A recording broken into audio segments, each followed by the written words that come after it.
Right. Nice. Good to see everybody tonight. I feel like Carrie's the nurse that's come in and prepped the patients, and the doctor's in, and I'm ready to go to work. How does that sound to everybody? One of the things that I want to start off with tonight is I got to get your mind ready to get out of being frustrated and get into an action. Okay. And it occurred to me tonight when I was giving my daughter, 19-month-old, a bath. I don't know, something hit me after I gave her a bath tonight, and it's what really causes a person to take action on something versus live in a world of frustration. And I want you to understand that frustration is actually a good thing. You're probably on this webinar, and I hope that you join me for all 3 nights because you believe there is a bigger game for you to play. You are either dissatisfied with where you currently are. You think you got a seat at a small table versus a big table. Your business model is driving you crazy. Or you're just tired of watching other people achieve things that you feel like you should be achieving. Right? Like when I wrote this down one day, everything I bring to the market starts with me writing it down, typically on a notepad. And I just put 2 things. Many people, up to 70% of people or more, are playing the wrong game. They need to find a new game to play. Okay. And it could be in your current industry. It may not be in your current industry, or it could be a strategic pivot in the current business that you have. Okay. But I wrote these 5 things down, and these are the reasons people take action. Because what I got to do, guys, is I got to get you out of thinking about wanting to have a better life. Okay. And I got to get you into going from mental creation. I need a clear picture of where you're trying to go. I need to eliminate any opportunity confusion you have, and I need you to pick a destiny. I need you to go, this is where I'm going. This is where I'm trying to get to. This is my B goal. Okay. And once we have that clear B goal and there's no more opportunity confusion, we are then going to move with a persistence and an intensity toward this goal. Okay. Because I can't tell you how many people I talk to. I say, look, if we don't do something about this, you and I will be having this exact same talk a year from today. And you'll be a year older, but you won't be a year better. We could have this talk 10 years from today. There's some people probably on this call tonight that I've been having the same talk with for probably 3 or 4 years now about getting a seat at a bigger table. So I want you to write these 5 things down to begin, because I got to get your mindset out of thinking and into doing. I got to get your mindset into taking action. Okay. Number 1, these are the reasons people take action. Number 1, they're frustrated. And I want you to think of frustration as misguided enthusiasm. Okay. It's an internal thought. It's like, I should be playing at a bigger level. I'm playing the wrong game. You're either irritated about something or you're frustrated about something, but that is actually a good thing. The frustration is a good thing. With enough frustration, you will make a move. You will get up. You will come out swinging. You will try to get to a better place in your life. So we should actually value the plateaus we have in life, because it is the plateaus that frustrate us. And when we get frustrated enough, we're going to do something. Now, from the frustration, typically something comes into your life that enlightens you. That would be step number 2. And enlighten means to shine light on darkness. Some people, Stephanie Sellers, do not go get a better life because they don't even know there's a better life available to them. Right? The word enlighten means to shine light on darkness. When I started getting around major influencers, major players, people who had done big things, it opened my eyes to what was available to me. And I started going, I want to seat at a bigger table. I want to play at a higher frequency. I want to do what they're doing. So step 2 is some form of enlightenment, which just means to shine light on darkness. Exposure. You've seen it. Once you see it, you can't unsee it. Okay. Once you come to my greatness factory and you see it, you can't unsee it. You've done seen it. And once you've done seen it, it's like you ain't going back to not seeing it. Okay. So it's like, oh, well, okay, I see how this is going to be. Okay. Number 3, you're typically inspired by something or somebody. You're inspired by something or somebody. There's somebody out there playing at a high level that's inspiring you. And you may not even like them. Some of the people I follow, I'm like, man, I don't even like that dude, but he inspires me to play at a higher level. Okay. Some of my competitors I don't like that much, but they inspire me to get better. I don't listen to my feelings. I'm like, I need to be playing at a higher frequency. So number 3 is I'm inspired to do better. Number 4, I got to commit to something. I got to commit to a process, and I got to commit to finding my who and doing whatever it is I got to do to get in the room with my who. Now, if you guys have ever heard me talking about being inspired by many years ago, I was deeply, deeply inspired by Wayne Dyer at a particular time in my life that I was down and I was out and I was at a low point, and I watched a thing with Wayne Dyer one night in a movie theater. I cried through the whole thing. That night, I booked a ticket to fly to Puerto Rico to meet Wayne Dyer. That's how serious I was about getting in the room with him. I'm like, I'm tired of playing small. I'm going to get on a plane. I'm going to fly to Puerto Rico. And I got there, and when I checked in, the woman said, Mr. Burt, you're the only person, everybody here is from Puerto Rico. You're the only person that flew over here from the States. Now, Puerto Rico is part of the United States, but everybody else there is Puerto Ricans. And she's like, you must really want to meet Dr. Dyer. And I said, yes, I do. I want to shake his hand. I want to look him in the eye, and I want to get better. That's what I want to do. Okay. And she said, all right, you got the VIP ticket. Walk right in there and tell him. And I walked right in there to him, man. Some of you have got to commit to a process, and you got to commit to finding your who's, because that is part of playing a bigger game. You're not going to play a bigger game without key relationships to people who are going to show you how to play that game.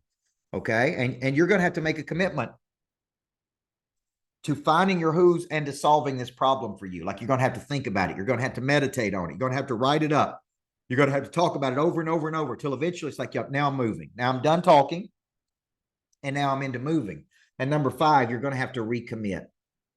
You're going to have to recommit every single day.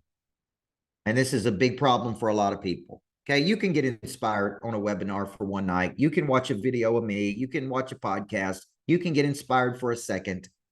But that is not commitment. Commitment is I'm going to show up and keep showing up until I figure this thing out. And I'm no longer going to live in this frustration. I'm actually going to get out of this frustration and get into what I call physical action. And one physical action is getting in a room with your who. One physical action is following up on the dream. One physical action is sitting down and actually doing something versus just thinking about doing something. Okay. Now I'm telling you this tonight because the reason I created this series, Finding a New Game to Play, is there's all kind of statistical data that says as much as 70 to 80% of people are actually playing the wrong game. There is a mismatch of their talents. They're very frustrated with their current work.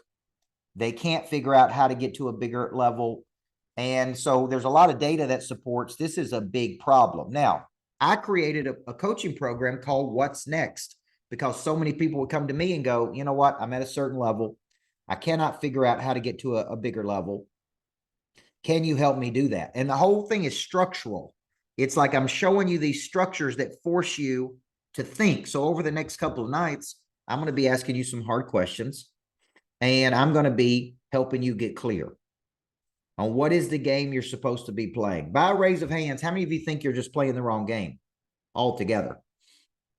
Okay. How many of you think that your current vehicle can't even get you to your financial goals that you want to reach? Okay. That's okay. I was a high school basketball coach. No matter how hard I worked, no matter how many games I won, they couldn't give me any more money. The most money I could make was 50 or 60,000 a year. At 30 years old, I started having this hunger and this desire, and I started going, man, I think I can play at a higher level. I think I can play at a higher frequency, right? It's like, I think I can get to a better place in my life. And I'm tired of playing small. See, at that point in my life, helping 30 people a year was too small to me. Winning high school basketball championships was too small for me. I'm like, we need to be helping millions of people, not 30 people. Think 300,000 people. So I totally get it. And when I created the What's Next, really, I created the What's Next because like so many successful people came to me and said, look, I'm here and I want to get here. What do I need to do to get here? Because I keep doing the same thing over and over and over and over and over. And I'm kind of in this vicious cycle. Okay. I'm kind of in this vicious cycle. So we're going to be doing this for 3 nights. I'm going to coach for 35 minutes each night. Then I'm going to take 15 minutes of questions. If you got questions, come prepared, ask a great question, and we're going to really get into it. Okay. And I've kind of divided this into subsections, right? When I sat down and I really created the course for this. Okay. And then at the end, I'm going to invite you, if you want to play at a higher frequency, to a minimum of doing a strategy call.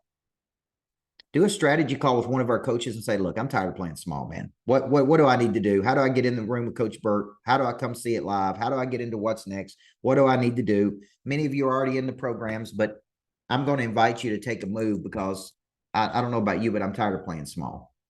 And I bet you're tired of playing small too, okay? All right, so let's start tonight with this. Covey used to teach it this way: the pain, the problem, and the solution. Number one, the first thing when I wrote this down is I said, look, the very first thing to know you're playing the wrong game is you got to have a realization. And here are some realizations that you may have. Number one, you may determine that the vehicle you have chosen is a vehicle that it can't actually get you to your goals. Okay. If you came to me tomorrow and said, I want to make $500,000 a year, I want to make $1 million a year, I want to make $5 million a year, the very first question I'm going to ask you is, can your current vehicle in its current state get you to your financial goals? Okay. And if the answer is no, you're kind of living in a fantasy world, because it's like, well, I'm doing this, but I'm trying to get to there. I always tell people you can't drive to Hawaii. You can fly to Hawaii. You can take a boat to Hawaii, but you can't drive to Hawaii, folks. Okay. Well, some people get into a vehicle and they don't think about it. And they wake up 10 years down the road and they go, I'm in the wrong vehicle. See, my best friend came to me. He's a real estate agent. He was doing X number of deals a year. And he came to me and said, I want to make $500,000 a year. Here's my first thing I said to him: you can't do it. He said, what do you mean you can't do it? I said, not in your current structure. You'll never get to $500,000 a year in your current structure. Right? Like, show me one real estate agent that's making $500,000 a year by themselves with no help, no team. Okay. I coached one woman in Houston, Texas, doing 120 deals a year, but she was a freak of nature. Okay. As an anomaly, folks, it ain't happening. She may get there, but I said, look, the way you're working ain't working. How many of y'all have ever said it to yourself before? It's like, the way I'm working, it ain't working. Okay.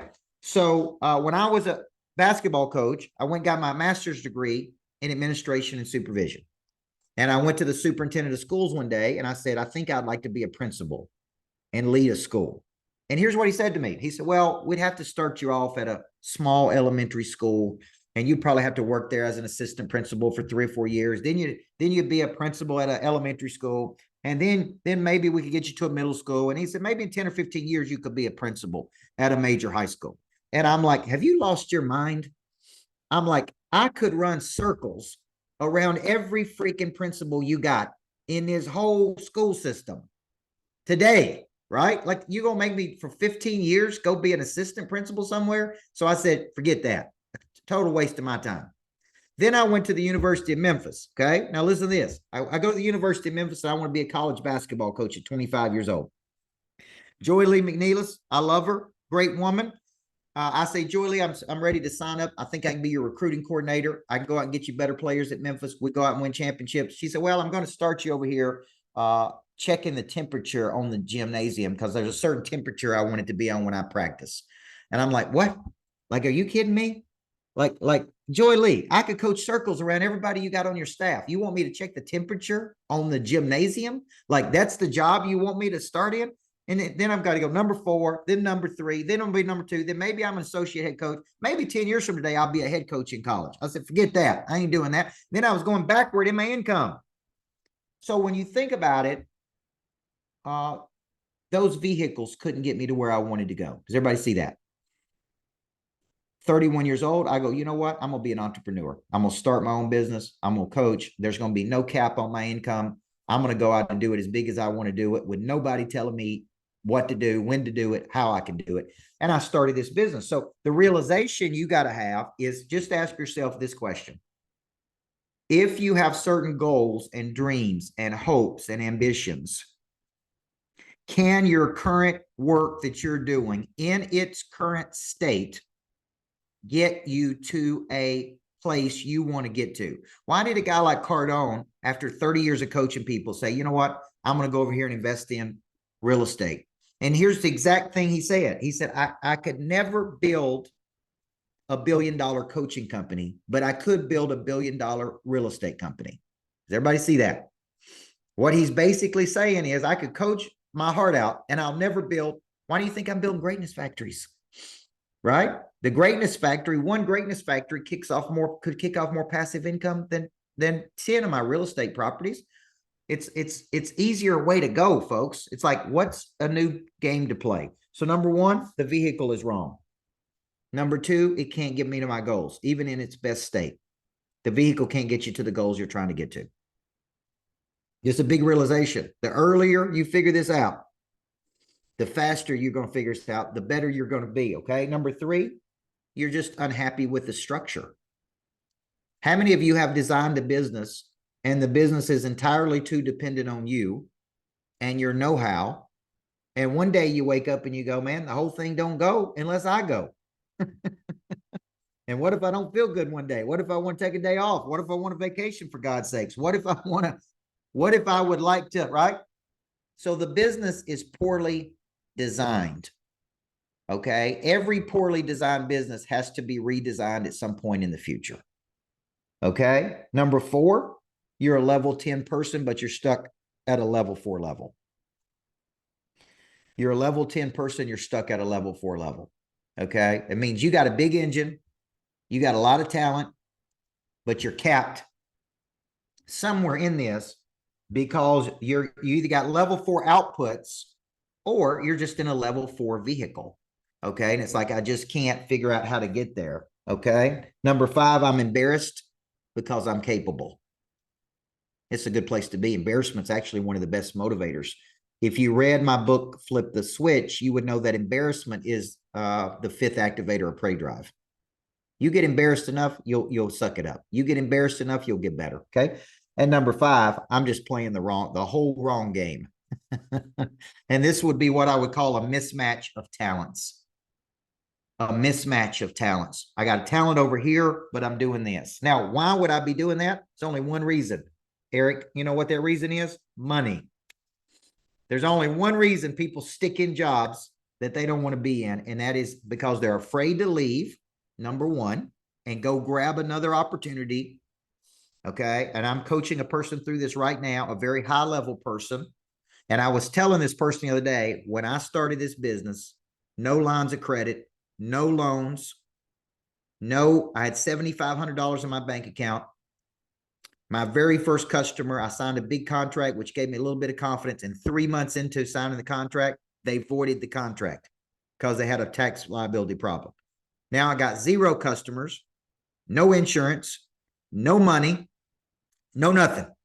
Everybody see that? This is actually a good place to be. Greg Smith, you know why this is a good place to be? We call that Figured Out Friday. Okay. When you're broke and you got no customers and you got no money, it's Figured Out Friday, folks. And you know where I started going? I got to get in front of customers. I got to come up with a customer acquisition system. I got to do this. Okay. So this is the realization. Now I want you to type into the chat box, out of those realizations, which one is resonating with you the most? Which one is resonating with you the most? Vehicle wrong, can't get to your goals, unhappy with the structure. You're a level 10 person. You're embarrassed but capable, and you're just playing the wrong game, folks. You're just playing the wrong game. Now, I want you to track these. Okay. And team, Jan, I want you to look at these. We can go back and get the replay of this because I want to codify. I want to see exactly what the problems are with everybody. But I want you to look at it. Unhappy with the structure, wrong vehicle. See, didn't take us long to figure that out, right? Just me bringing it to your attention. Just me bringing it to your attention.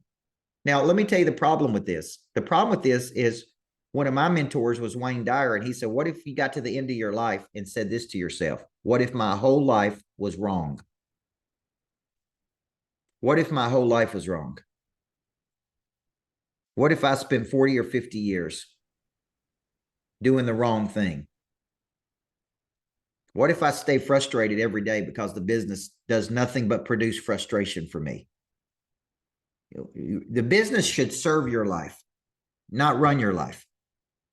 The business should spit off cash so you can go build your future. The business should give you a sense of joy and passion. The business shouldn't be miserable.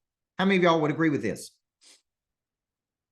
Okay, a guy asked me the other day, he said, man, what's the difference between you being a high school basketball coach and your new job? And I said, I get to choose which 80 hours I work every week. I'm like, man, I get to choose which 80 hours I work and who I work with. But the truth is, I do it because I love doing it, right? I'd be miserable if I didn't coach, if I wasn't coaching people. So I do it because I love coaching. So this is the first realization we got to have, that we need a new game to play. Now, here's the first question. How long do I live here? How long do I stay here? How long do I complain about it? How long do I talk about it? How long do I live in mental creation about it? Or your other option is to get to the end of your life and go, what if my whole life was wrong? What if my whole life was wrong? Okay. And we don't want that, which is why I'm doing this course, right? So let me tell you the reason. So we got the realization. Now let's move into the reasons. Okay. And this would be step number 2. First reason I see is there is a mismatch between the skill that you have and the vehicle you have chosen. And this is part of the reason a lot of my work, my body of work, is now helping people find their primary skill. Okay. When I help you find your primary skill, then we can ask a bigger question. What problem do we want to solve in the world that we are uniquely qualified to solve, that we actually enjoy solving? It gives us a sense of purpose. Okay. If you had to cut out 95% of what you're doing right now and do one thing, and you would be both fascinated and motivated every day when you woke up to go solve that problem, what problem would that be? Right? Opportunity confusion is you're solving a bunch of problems and you don't enjoy this one, and you don't like working with these people, and you don't enjoy doing this, but you do it for one reason, for the money. Okay. Now let's pretend for a second you could step back and redesign this. See, I've started redesigning my life 4 or 5 years ago when I said, I'm going to build places that I can coach people at that I own. I'm going to buy real estate that I love in places I love living. And I'm actually going to have people come to me, and I'm going to coach those people at places that I own. I'm going to control the temperature. I'm going to control how it looks. I'm going to control how it feels. I'm going to control the music. I'm going to actually design my life around my skill set and the problem I would like to solve. And I started asking myself these questions, Gary Wicker. Who do I like coaching? Because people always ask me, do you like coaching real estate people or mortgage people or insurance people and this? And I said, no, I like coaching hungry people who want to get better. I don't care what they do for a living. I don't care where they came from.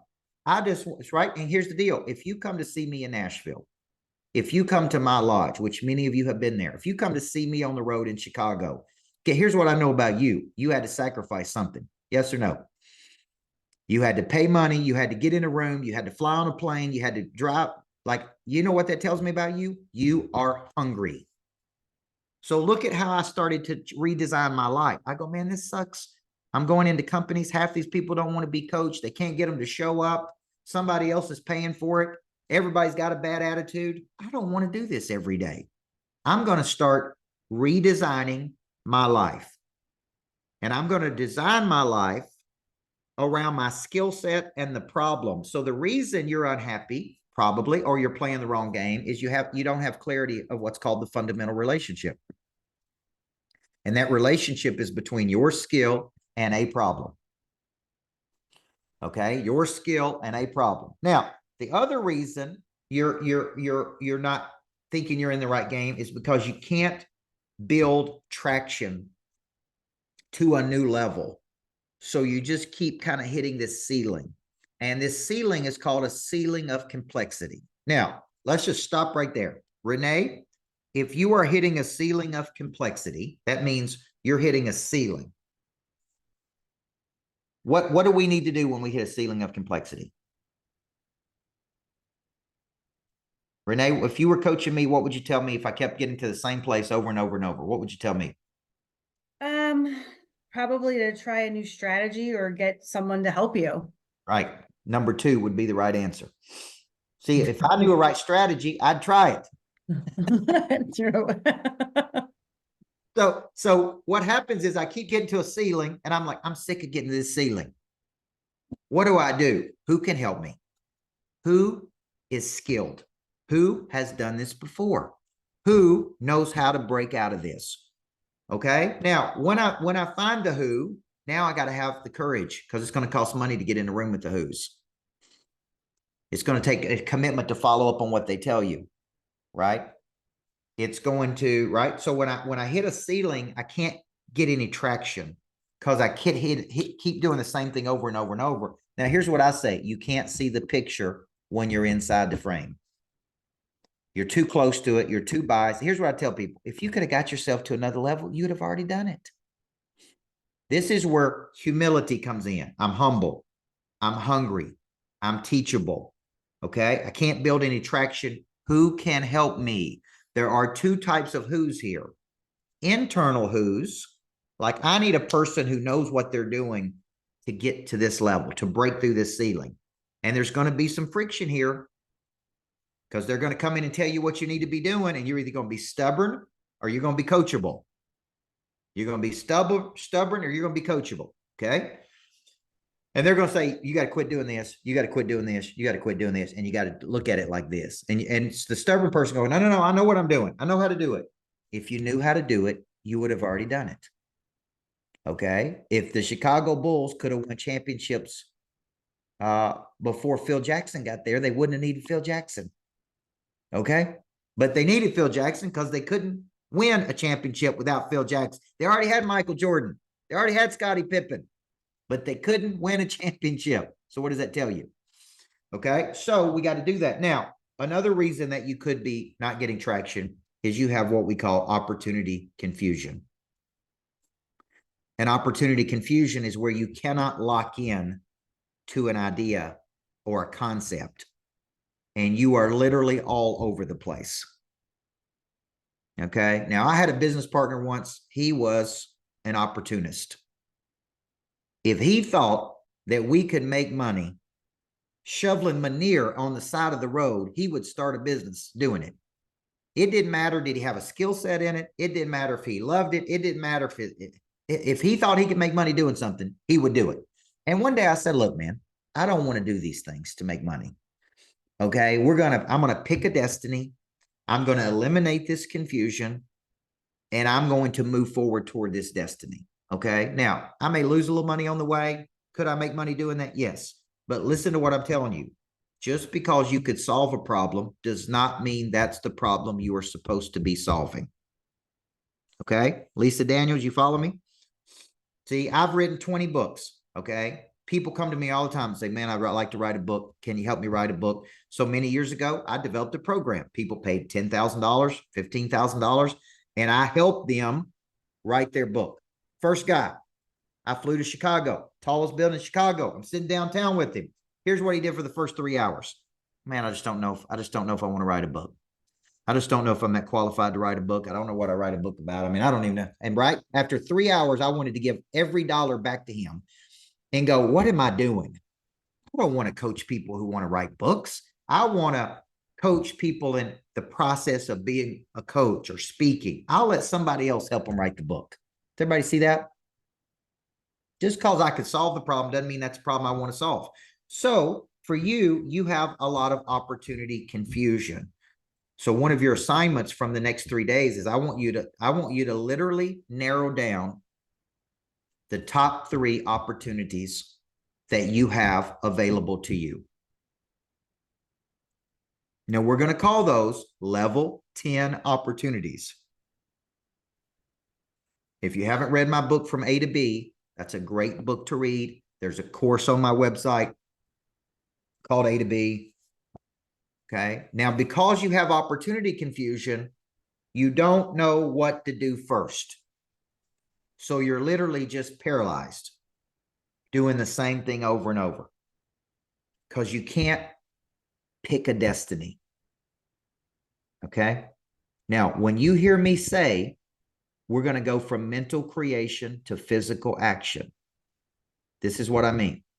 If I make up my mind that one of my biggest opportunities is this greatness factory and I want to scale this greatness factory, the next thing for me to do is to go look at properties of where we could have a second greatness factory, a third greatness factory. Another thing for me to do is to run ads to generate leads for the current greatness factory.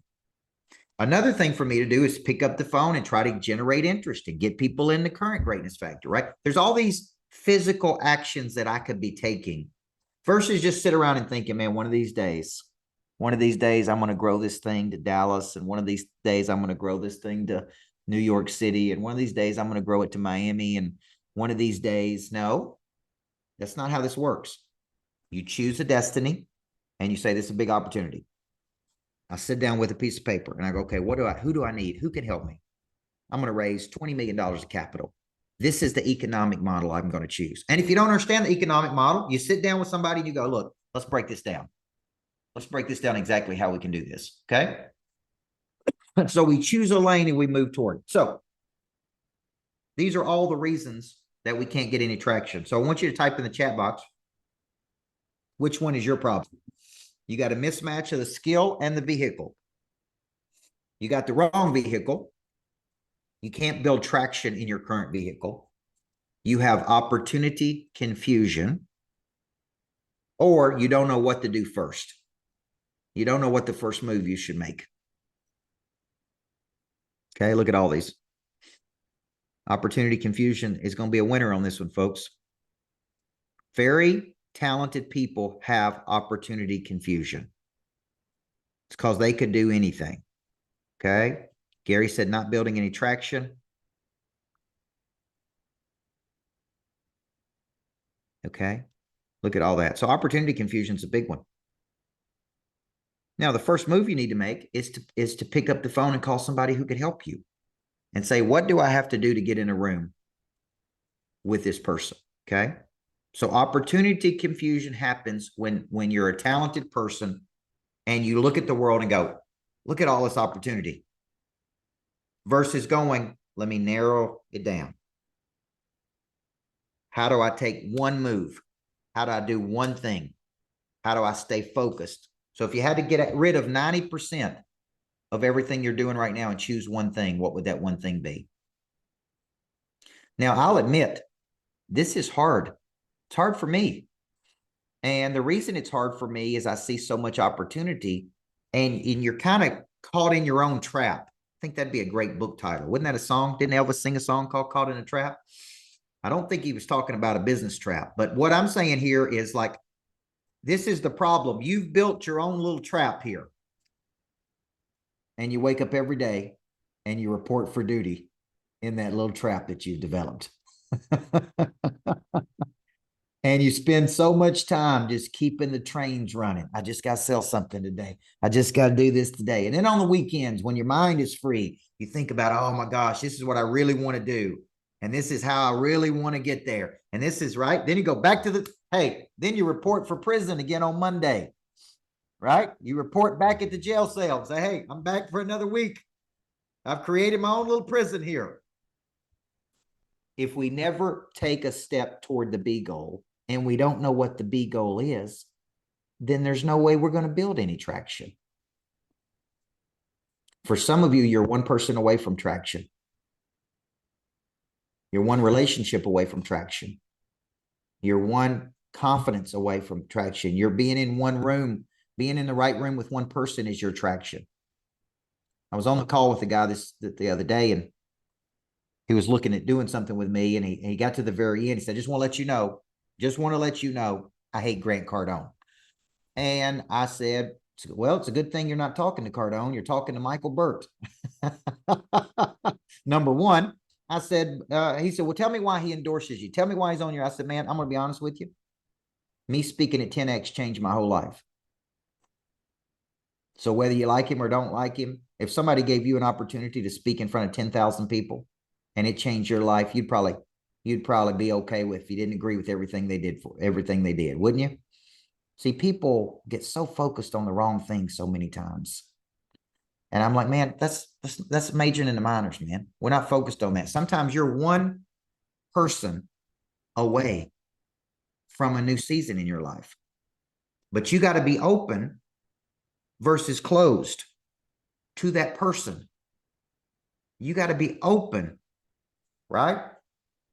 This is a very important thing because some of you guys are closed. You tell me one thing, but you do another thing. It's like, man, I want a bigger future. And I'm like, well, this is how you get a bigger future. You got to get in the room and you got to learn how to do this and you got to follow up and you got to see it through. And you're like, well, hold on. I don't want a bigger future that bad. No, you're not frustrated enough, because when you get frustrated enough, you'll start taking action. You'll get out of the jail cell you're in and you'll start moving towards something you want to do. Now, so let's get clear. Number 3, and then we'll give you some action steps. Let's get clear first. So let's eliminate the confusion, which is randomness in motion. Okay, that's what that is, randomness in motion. And let's get clear. A is your current position in life. This is what you're doing. Okay. B is your ideal outcome of where you are trying to go. It needs to be tangible. It can be intangible. I'm happier. I'm less stressed. I have less anxiety. I'm hitting my sales targets every day. I'm enjoying what I'm doing for a living. Like, B is where you're trying to get to. Okay. You could have one B goal or you could have 50 B goals. See, people hear me talk about this, Bobby Jones. And I said, you know the difference between me and you? I don't talk about my B goals. I write them down every day. I do this exercise every day. Until you're doing it every day, you can tell me all day long you've heard me talk about it. But you ain't serious about it yet. You're at A, and there's something about A you don't like. You're frustrated. B is where you're trying to get to. Let's get real clear. So let me give a definition to a level 10 opportunity. It is the greatest opportunity available to you that you are currently not focused on. Some of you need to draft onto somebody who's very successful in doing something versus you need a period of study and apprenticeship under someone before you're ready to go do something on your own. Does everybody see that? Okay. You need to draft somebody. You need to watch and study under somebody. You need to observe somebody. You need to be in the prey. If you go back and study mastery, mastery is not a course. Mastery is typically 4 to 7 years studying under someone who is really good. Then you practice for 4 to 7 years what you saw the master do. Then you become a master. You don't jump from 0 to a multimillionaire. Okay. So it's like, okay, my B goal is I need to go study under somebody. I need to apprentice with someone. I need to figure out how to do this because I don't know how to do it. The reason I'm bringing Adam Coffey in on May 10th and 11th to do Build Your Empire, because I'm just now starting to understand what private equity even is. Like, I want to learn from a master. The dude's bought 58 companies, $3.1 billion. Like, I want to sit there and learn. I want a new capability. I want to know why they buy a business, how they buy it, exactly what the process is. Like, I want to sit at the foot of a master and go, okay, I got my notepad out. Now show me how to do this. There's no way I couldn't be better after 2 days with that dude. Everybody see that? I'm still learning just like you are. But I don't sit. See, you guys go to the bookstore and buy people's books. I go to the bookstore and go, I'm going to partner with this person. I'm going to be doing an event with this person. Okay. I don't just read their books. I get to know them and I do things with them. Okay. Some of them don't want to, some of them do. So I go from mental creation to physical action very quickly. Okay. So number 3. Okay. I'm going to ask you 4 hard questions. Okay. I'm going to ask you 4 hard questions. Number 1, out of everything you do, what do you love doing the most? What do you love doing the most? Number 2, what could you be the best in the world at? I'm talking about in the world, not in your state, not in your region, not at your company. I mean, if you had to pick something that you could be the best in the world at, what would that be? Number 3, who would write you the largest check for your skill set?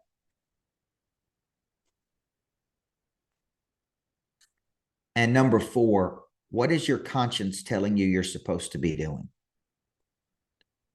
It's like, this is a problem I would wake up and love to solve. It's like, man, I'm fascinated by this. Like, right? I'm fascinated by helping level 10 people that are playing at level 4 levels. I am fascinated by helping them raise their level of play. I think about it. I stay up at night. I wake up in the morning like, all right, how do I get them to a higher level? How do I help them find, package, market, and monetize? That is what I'm fascinated by. Okay. I write books on it. I study it. I think about it. Okay. All the time. You got to ask yourself, okay, how do I take this fascination and turn this into money so that I can wake up and do what I love doing and have plenty of money so I don't have to worry about money? Okay. Now, here's your assignment tonight before we take any questions. Number 1, if you're like, man, I'm playing a wrong game, I want you to book a call with one of our coaches. Carrie at CoachBurt.com, Kelly at CoachBurt.com, Kelli at CoachBurt.com, Jana at CoachBurt.com, and just say, look, hey, man, I want to talk about playing at a higher frequency because I'm tired of playing the amateur ball. Okay. I want you to sit with yourself tomorrow or tonight, and I want you to mental map the 4 questions I just asked you. I do this on notebooks when I'm on planes. I just sit there and I go, okay, what do I love doing? What could I be the best in the world at doing? Where is there a need in the world that people would pay me top dollar for? And what is my conscience telling me I'm supposed to be doing? Out of all the problems I could solve, what problem do I want to solve the most? And then I'm going to start eliminating opportunities versus adding. For everything you add, you need to subtract 2 things. Okay? And that's a problem for entrepreneurs who have the monkey mind. Okay? Now, tomorrow night, I'm going to be doing finding the right vehicle. How do you find the right vehicle for you? That's what I'll be covering tomorrow night. And then on Thursday night, I'll be doing, it's going to be a good one, getting a seat at the big table. How do you get a seat at a much bigger table? And we got to decide what the big table is. Okay. So let's open it up. I got 750 for some questions here. Let's take 3 or 4 questions. And all of this is stuff I cover in a program called What's Next. What's next? Okay. It's where I get clear. It's where I constantly coach on structure, process, thinking. Okay. So let's take a few questions here. Dan, why don't you kick us off tonight? Hey, Coach. Thanks for tonight, first of all. So the 4 questions that you're asking, is there any preliminary work before those questions? The reason I'm saying that is because I'm hearing those questions and I'm almost going like, I don't know. Yeah. Is there any, other than A to B, is there any process that you think through or go through to really answer those questions? I almost think like, I don't even know where to start with those questions. Is there like a Yep. pre-work to those questions?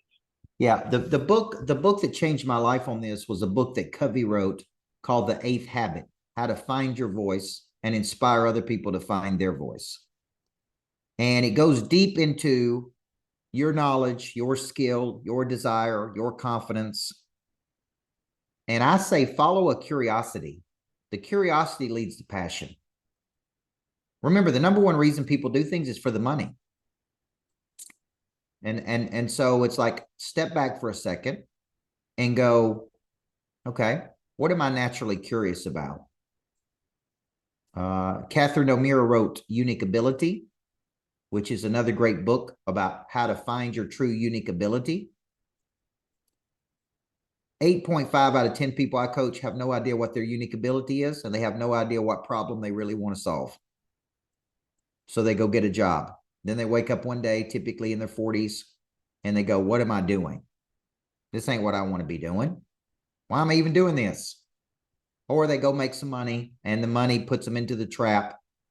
Now they're tethered to doing something they really don't love doing just for the money. Okay, so it's like, all right, how do I get myself out of this trap? And I'm not saying you're going to get out of it in 3 nights, but you do have to start getting clear on, this is what I want to do. Okay, I may build 3 greatness factories and say, this ain't what I want to do. I just may think that's what I want to do. Everybody see that? So I don't know if I want to do it until I pursue it. That's why I'm saying you don't find your purpose. Your purpose finds you when you are pursuing something. So I start with, my book, Everybody Needs a Coach in Life, goes deep into these questions.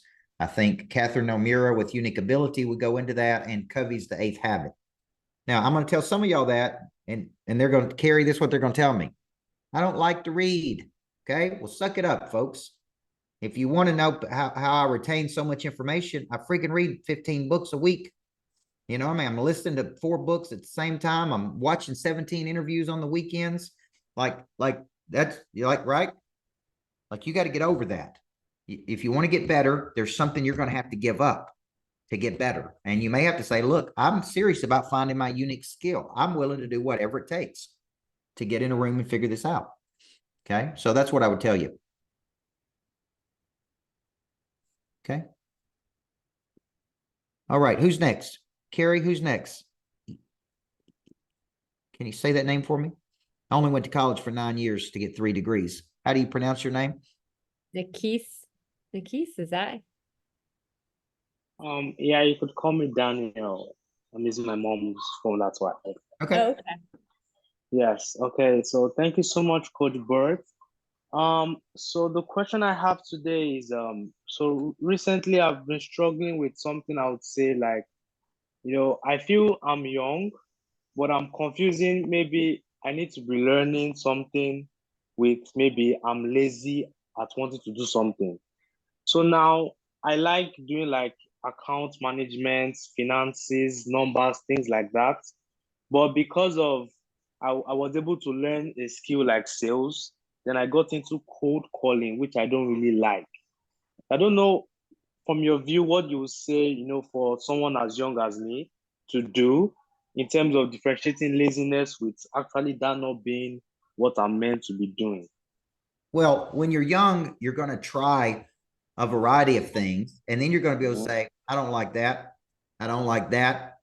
I do like this. This is why I'm saying start with what you're curious about. Now, let's just pretend for a second.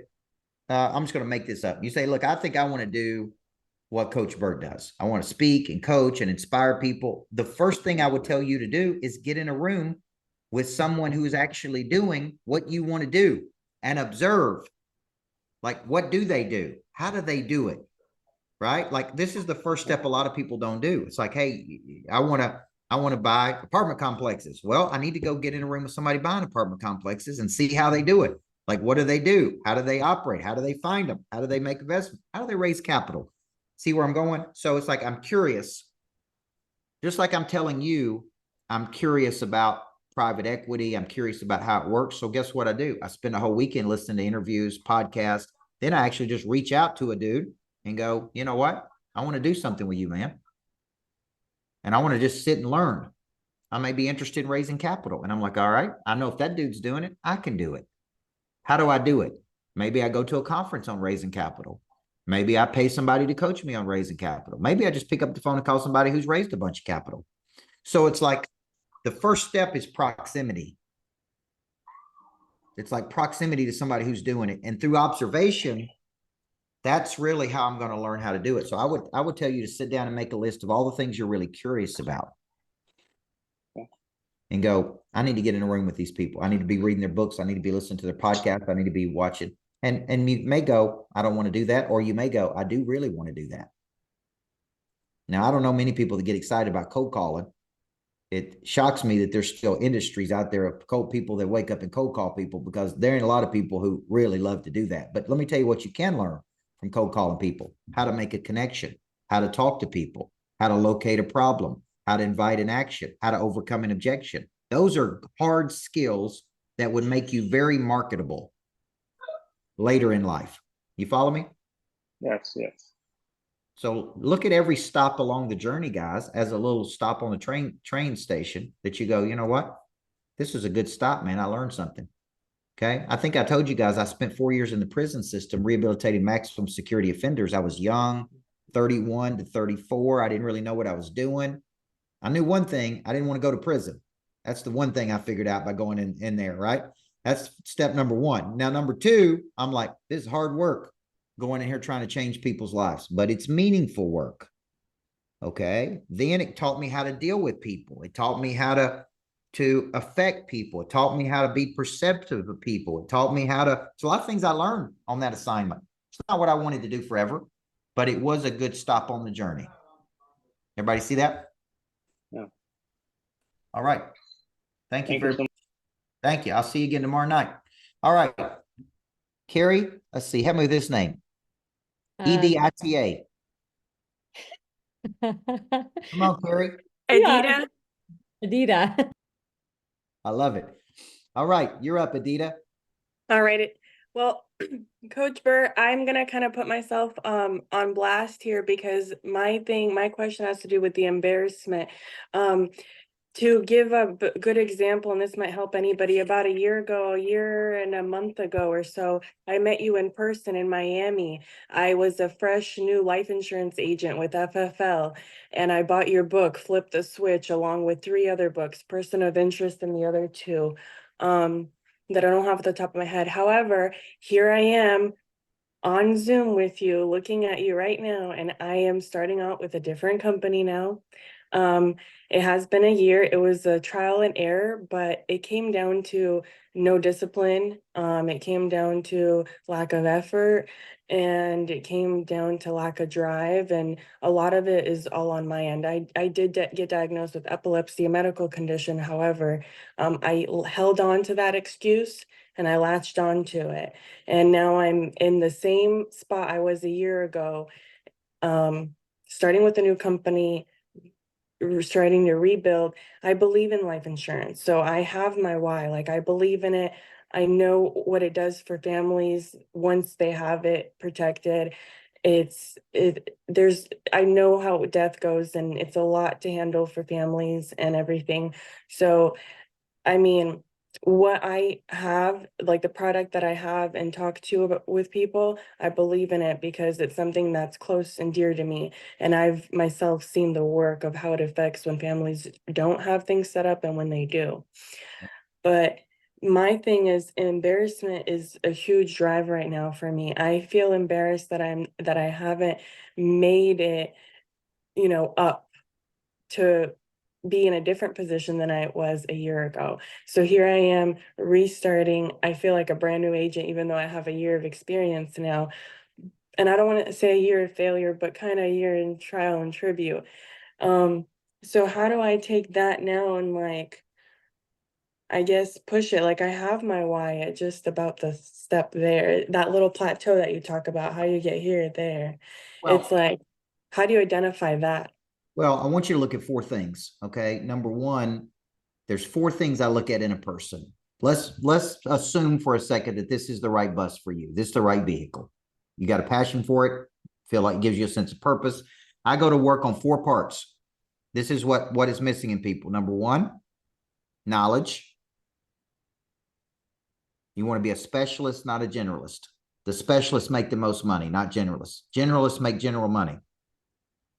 Okay, so I'm not just a life insurance salesman. I'm a specialist at a certain type of life insurance. Okay, I'm always a specialist versus a generalist. Number two, I look at skill. The people who earn the most income are the most skilled. And here's the good news. Skills are something you can learn. Okay, if you're not making the income you want to make, it comes down to a skill problem many times, folks. Your income is in proportion to your skill level or the vehicle you were in. Okay. Number three, pray drive. Comes down to drive. And I would classify that as in persistence and intensity.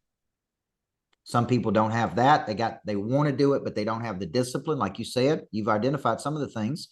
And number four, the confidence. Those are the four areas I look at in a person. And I may go, look, she's got the knowledge. She needs to get better at her skill. She needs to definitely get better at her pray drive. Okay. And a lot of times when people hear me say pray drive, I don't think when you see the top players, they're thinking all the time. I don't want to say they're working all the time, but they're obsessed with being great. Their wheels are turning. Yeah, this is not like a part-time gig to them, folks. Okay, if you're making part-time money, it's because you're putting part-time effort into something. Okay, you're not going to make big-time money putting part-time effort into something. So when you see guys like me, Cardone, Elliot, all these people that are out there, we are totally committed to our goals. We don't waver from these things. So it's not like we're half-hearted toward these things. It's like we're all in. This is what we do. This is our life. Because it's our mission. It's not our jobs. I've had jobs. I pumped gas. I worked at a bank. I was terrible at those things. But once you find the mission you're on, now it's like, this is a mission. This ain't a job no more. Okay. And I think some people get into life insurance because they say, well, it's going to be a good gig and I'm going to make some good money. That's the wrong reason to do these things. The reason to do this is I could not do this. I'd be miserable if you took this away from me. Right? It's like, this is why I was put on this earth. That's a difference between a calling and an occupation. An occupation is, hey, it's okay. I'll show up at 10 and go home at 2. That's an occupation. A calling is, this is my voice in life. Okay. And so this is why you got to really take this real serious. If you have this kind of passion about it, then you got to look at what is your work ethic? When do you show up? What time do you go home? How hard do you work every day? Do you think about it?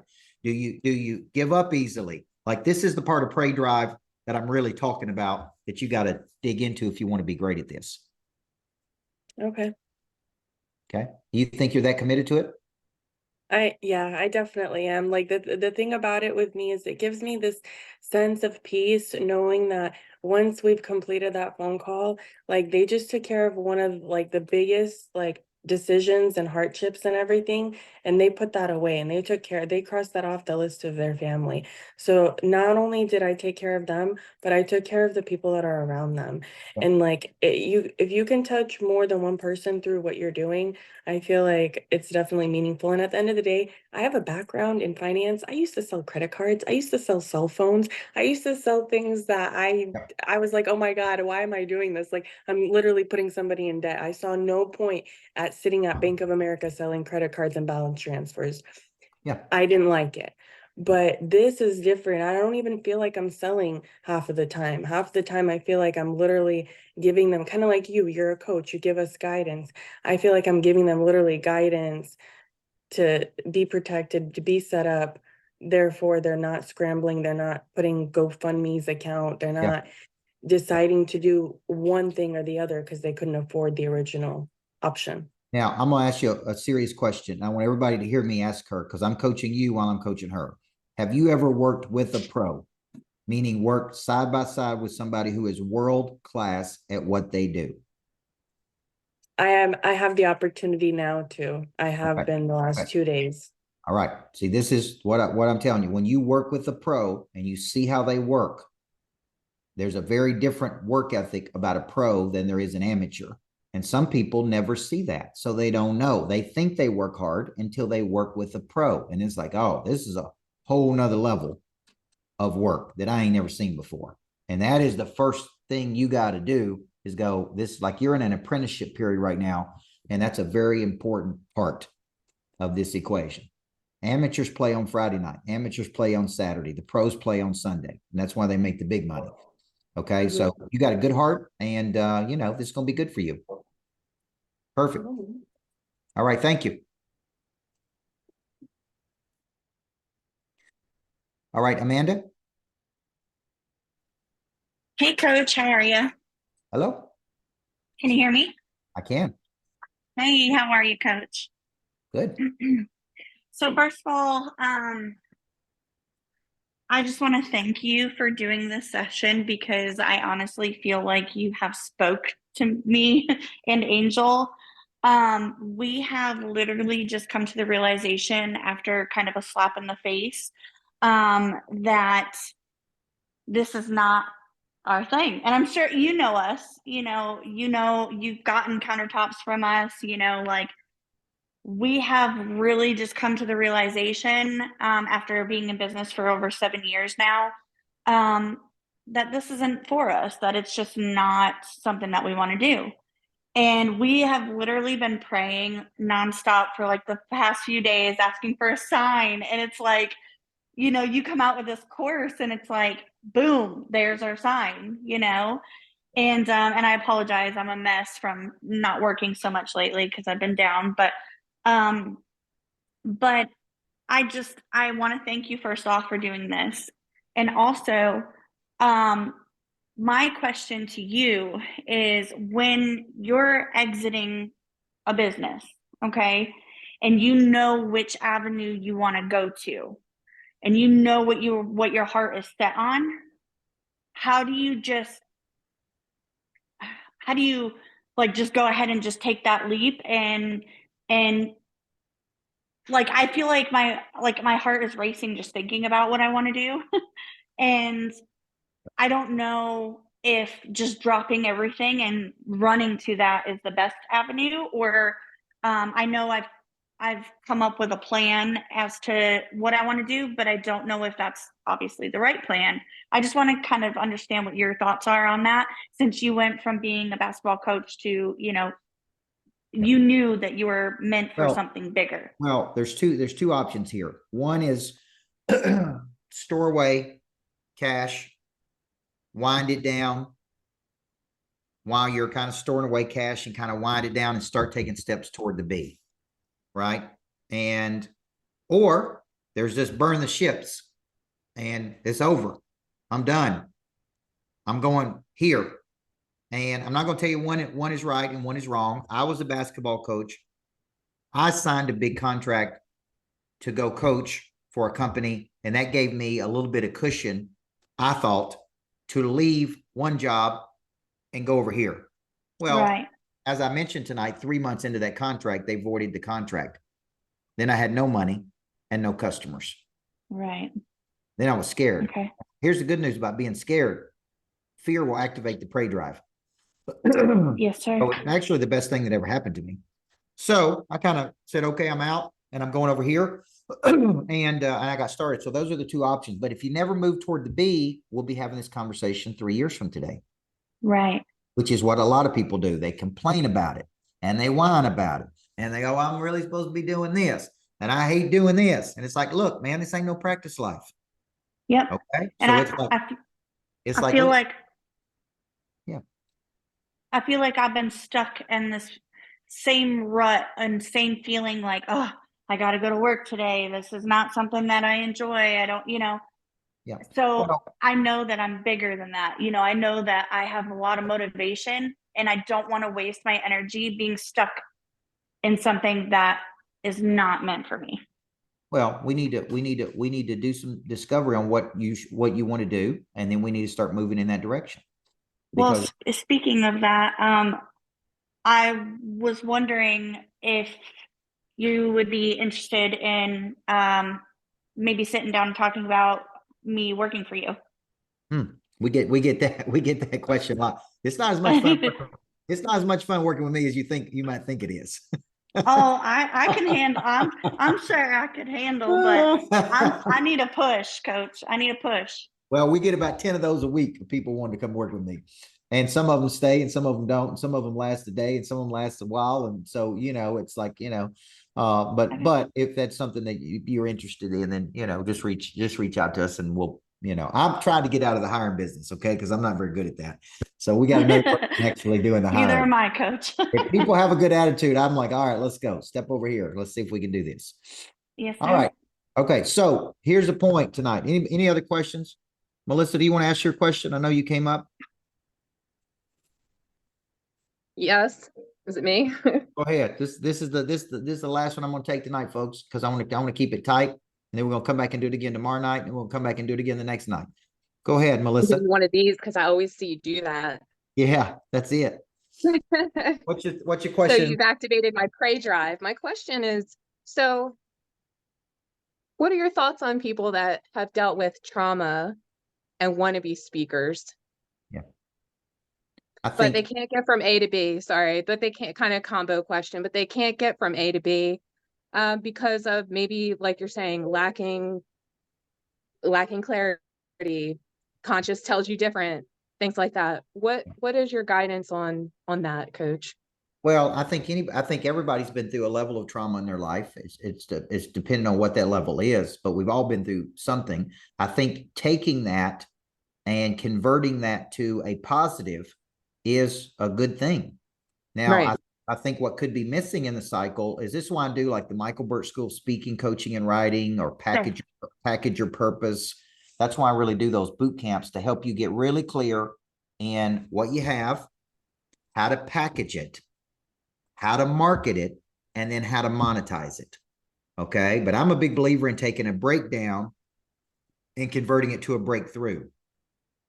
And I'm a big believer in helping other people with what they're going through what you've gone through. So when you think about that, just ask yourself, of that formula, where are you missing? Is it, if you know exactly what you want to do and you're like, this is the skill I have. Do I know how to package it? Do I not know how to package it correctly and give it a name and package it? Do I not know how to market it correctly? Do I not know how to monetize it? And then somewhere in that formula is where we work with people on exactly how to do this. And what are your thoughts versus speaking versus investing in investments to go that route instead of speaking as a, as a stability factor? Well, I think that's a question of what are you deeply passionate about? I speak and invest. So there's no dichotomy for me. I like that about that. Yeah, that sense of that. I see that about you. Yeah. So it's not like I got to do one or the other. I like investing. I like real estate. I like speaking. My bigger question was, how do I combine these things together? How do I combine my speaking and the real estate? That's what I call intentional congruence. So, investing is a strategy and speaking is a different strategy. So if you say, look, I really got a desire to speak and help and coach people, like I feel like I have something, I feel like I really want to help people. Now, there's a lot of ways to go there. I can write books. I can speak. I can coach. I can train. I can lead. I could create courses. There's a lot of things you can do there. Speaking is what I do because that's the number one thing I do to bring my message to the world. Okay. So I don't think you got to choose one or the other there. Now, if you just say, I want to be an investor, that's one thing. But if you have a desire to speak and coach, there's nothing saying you can't do both of those things. Thank you. Thank you for taking my question. I appreciate that answer. I'll consider that. Absolutely. All right, folks, this has been a good session tonight. I want to end with how I started. Okay. Jana, I want you to watch what I do right here. Okay. I'm going to end with how I started. People do not take action until they get frustrated. You're right. And frustration is a good thing. Okay. Number two, somebody comes along in your life and enlightens you to a better way. That means to shine light on darkness.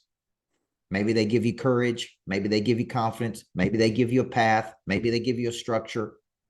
Number 3, you are then inspired. That means to breathe life into. You're inspired to have a better life. It's like, man, I can do this. I can do this. If he can do it, I can do it. Number 4, you got to commit to finding the who can help you, whether it be me, I think I can help you, or somebody else. You got to go find these people, and they will speed up your path. Okay. They are skilled. They're very skilled at what they do. So they can show you step by step how to go do this. And number 5, you're going to have to recommit every day to this, because there's going to be some days where you want to give up. There's going to be some days where you want to quit. There's some days when you want to give in, and you got to say, I'm choosing my destiny, and I'm finding a new game to play. And if not, you're going to be sucked right back. You're going to be sucked right back into that trap that I talked about. And it's a vicious cycle that you never get out of.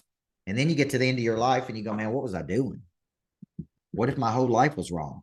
Okay. This is my destiny. That's why I say, that's why I want you to be action oriented. Choose your destiny. Say, this is where I'm doing. Okay. This is what I'm going to do. Okay. 31 years old. I said, I'm going to go speak. I'm going to travel around the world. I'm going to be one of the top speakers and coaches in the world. That's not who I was at 31. I was just getting started, but that's what I said. I actually wrote a note on my pad at home. I said, I'm going to become the next Covey. That was my goal in life. I'm going to become the next Stephen Covey, right? And it's like, how do you know if you get there? You don't know. You just get up every day and you just move toward this destiny that you're choosing.